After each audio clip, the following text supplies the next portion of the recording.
No, that's fine. We're recording now again. Say much worse, I think. We're on again. I just realised because I've got really the thing surprised with Matt. Oh, sorry, yeah. where it's because I've got it that way. It's reversed the stuff. Oh, okay. That's Yeah. odd, isn't it? Yeah. Why? Well, I think because I want to see it as we're doing it. It's done that. So Heidi, we must sit down again. I'm not sure if you're there. I'll come perch here. And I'll go here then. Where do you want to go? I'll just go here. Okay. So then you're ready. We haven't got Neil in it, but again. So what have you been reading anyway? I'm going to talk about watching this week. I've been watching a bit of science fiction. Science fiction, have you? Oh, I love it. Right up my street. Yeah. And then, do you want to just try and turn that just to get Neil into Yeah. it? Yeah. See if I can tilt it down a little bit. We need some sort of fisheye lens, don't we? That's it, and we'll get you over here closer to here and we'll be right. Should I put it down a little down bit? that way. How do You I want- tilt it? I think that's alright. No, you want Martin's head at the top of the screen. Yeah, maybe if I lower it That's just it. a little bit, because it won't go. It won't stay tilted. Just pull and leave it down here. That's Ah, there we go. perfect. And you can sit here, we're right. Here we go. How's that? Yeah, that's great. Okay. As we're live. Was it all live while you were doing that? Yeah, that was. They're all watching, listening in. This is the bit that you have to come across it. This is the bit that I think people might be interested in. Though I think some of the people watching. I would like you to be using one of these mics, though. Me? Yeah. We'll bring it over because it's portable. This one? Drag this one over. Yeah. Yeah, that's it. Yeah, it's just and put it back a bit because they're very sensitive. These very sensitive. So I think some of Yeah. my friends aren't too happy with the content of our conversation. I forgot the author of the book I'm reading. And mine's in the phone over there, so I'm going to have to go from the head. I can't remember. well, you got 17 seconds. 17 seconds, I okay. lost my bag too. Where's your bag? Is it over here? No. It's a bit chaotic when you have 6 people in this small Yeah, space. it is. Yeah, It's a new studio soon. Not yet. kill for it. Oh, it's underneath. Actually, maybe I could listen to something now too.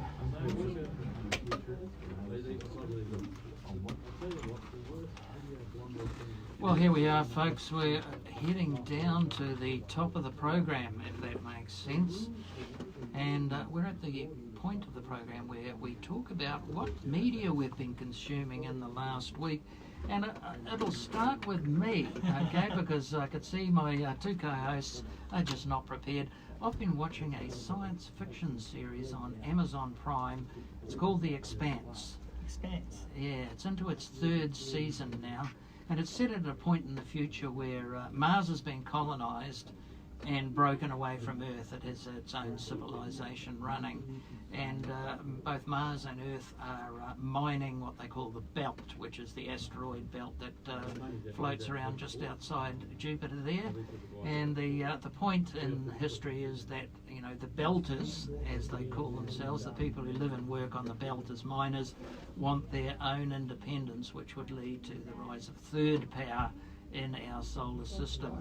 And this is all then disrupted by the emergence from outside the solar system of another life form. So do you have to take notes when you read books like that? Get all the characters and the names of the planets? I have enough trouble with places like know when I read something. Yeah, it's difficult, isn't it? And this one obviously, you know, the good thing about I love a science fiction series. It is.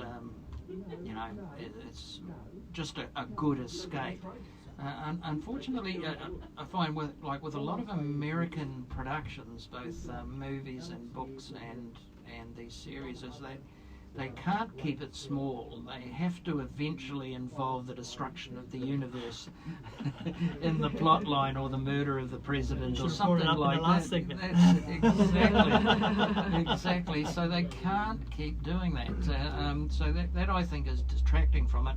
But it's very well produced, and certainly the production values on it are very, very high. I'd recommend it. Well, for me, I'm a bit of an information storytelling junkie, and I subscribe to all the newspapers, as many as I can, so I subscribe to the different variations. But when you subscribe to The Australian, every month you get three novels. I couldn't get that out. And so you get a choice between one. So, you know, if I pay $15 a month, you've got to ring them up every month to change your thing, because if you don't pay attention, it jumps to $40 a month. But if you keep ringing up and say, I'm going to cancel a subscription, then they find another deal for you. But I've come across using Kobo on my phone. There's a couple of really good novels. The last one I mentioned before was Dry, but the one I'm currently reading at the moment, I went for a historical one on Vietnam, sorry. And it was absolutely fascinating, because I didn't know much about the early history, the French colonial history, and actually how active Ho Chi Minh was well before the 50s and the 60s, what he was doing in the 30s and the 20s. And so I found that quite interesting. I've read probably a third to a half of it, and we haven't even reached the Vietnam War.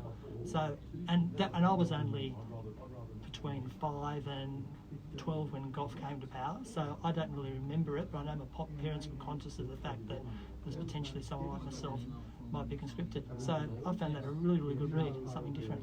So what's it called again? It's on my phone over there, and I can't remember it, I'm sorry. Now, what about you, Heidi? Yes, you got it well. Oh, we had an Emma Heidi in here, and now I thought, is that a surname or a first name? Yeah. I'm reading a book called Slave by Damien Lewis and Mende Nazar.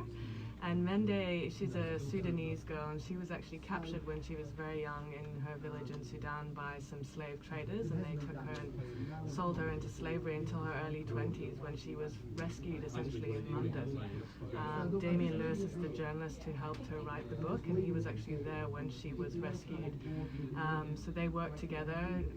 Mende didn't know very much English at all, and Damien didn't know any Sudanese or the local language that Mende grew up speaking, so they had to spend a couple of months working together piece by piece to put this book together. But it's a fascinating read. It's quite sad in parts, quite dark, but Mende talks a lot about her childhood, so it's also a lovely insight into Sudanese culture as well.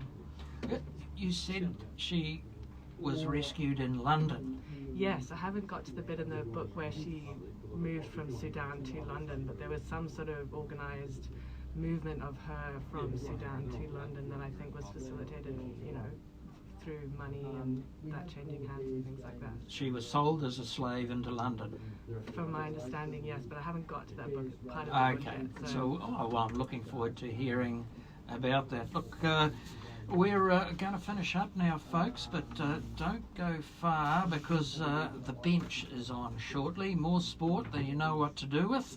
And then later on, That's Lit with Shazzy D, TV, books, theatre and great music, starting at 8 p.m.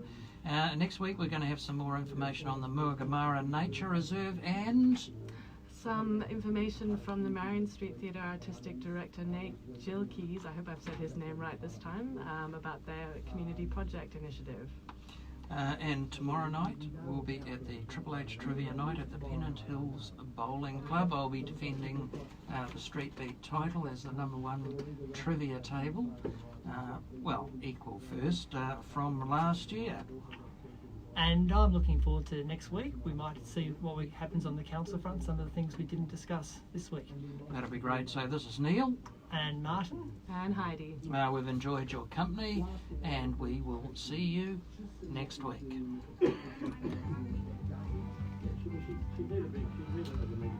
That was full on. So many people in the Yeah, big, wasn't it? Yeah. And all the microphones and the screens and Yeah, I can't say I was all that impressed with this thing.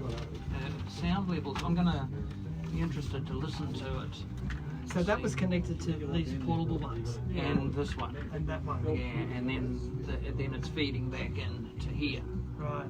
Okay, so I was using that port for these this three one there. mics. Yeah. I've got one of these. I've got this at Taramara, like you suggested. Yeah, They're really solid. They are great. Great little piece of All right then. mic stand. Okay. Thanks, Neil. Thank you. Well done. It's funny though, it doesn't seem like enough time, does it? No. Sometimes I think 2 hours is too long. Sometimes I think we just don't get through it all. We had a lot going on today. We did. Yeah. Yeah, we'll see what happens. Hopefully we get a... did you say Nathan might come next to a meeting? Yes, he's agreed to come in. Okay, so that'll have a different perspective, so we can get a different view. So that'll be good. But yeah. Yeah, I'll I turn mean, that off now. there's some tension there, but I think that's more to do with politics than actual disagreement on policy. That's all. Turn this off.